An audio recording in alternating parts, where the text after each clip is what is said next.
পরকীয়া কি? বাংলাদেশে পরকীয়ার হার দিন দিন বেড়ে কেন যাচ্ছে? পরকীয়ার কি কোনো ফৌজদারি আইনি প্রতিকার রয়েছে? এই সব নিয়ে আজকে আলোচনা করব। হ্যালো সবাইকে, আসসালামু আলাইকুম। আমি কাউসার আহমেদ, শিক্ষার্থী, আইন বিভাগ। পরকীয়া হলো কোনো বিবাহিত ব্যক্তি, স্বামী বা স্ত্রী, তার স্বামী বা স্ত্রী ব্যতীত অন্য কোনো থার্ড পার্সনের মাধ্যমে প্রেম বা শারীরিক সম্পর্ক করে থাকে, তাহলে তাকে পরকীয়া বলে। পরকীয়া হলে শাস্তির বিধান কি?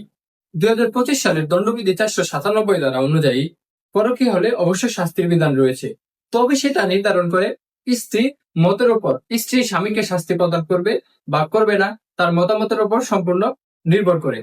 পরকীয়া হলে স্বামীর যেমন শাস্তির বিধান রয়েছে, তবে স্ত্রীর কোনো বিধান নেই, অর্থাৎ স্ত্রী কোনো শাস্তির সম্মুখীন হতে হবে না। পরকীয়া হলে মামলা।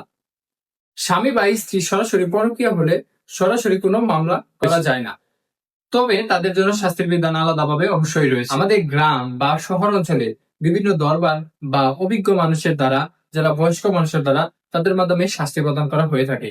বেশিরভাগ ক্ষেত্রে পরকীয়া হলে নারীদের ডিভোর্স বা একটা সমঝোতার মাধ্যমে পরকীয়ার ব্যাপারটা সম্পন্ন করা হয়।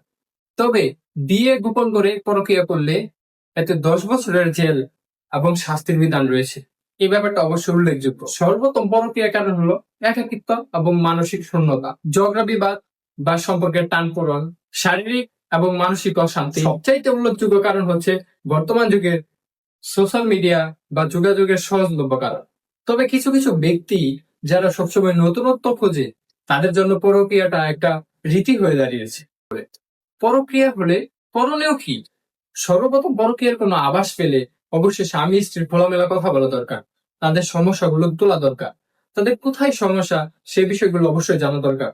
এতে একটা সংসার এবং সংসারের সন্তান এবং ভবিষ্যৎ সন্তান এবং একটা সমাজের মধ্যে দায়বদ্ধতা এবং নিজেদের চারিত্রিক সম্মান এবং নিজেদের সম্মান, যে তার সম্মানগুলো অন্তত অক্ষুণ্ণ থাকে। পরকীয়া হলে শুধু সম্পর্কের সমস্যা না, এটা একটা বিশ্বাস, পরিবার এবং সম্পর্কের গভীর সমস্যা রাখে।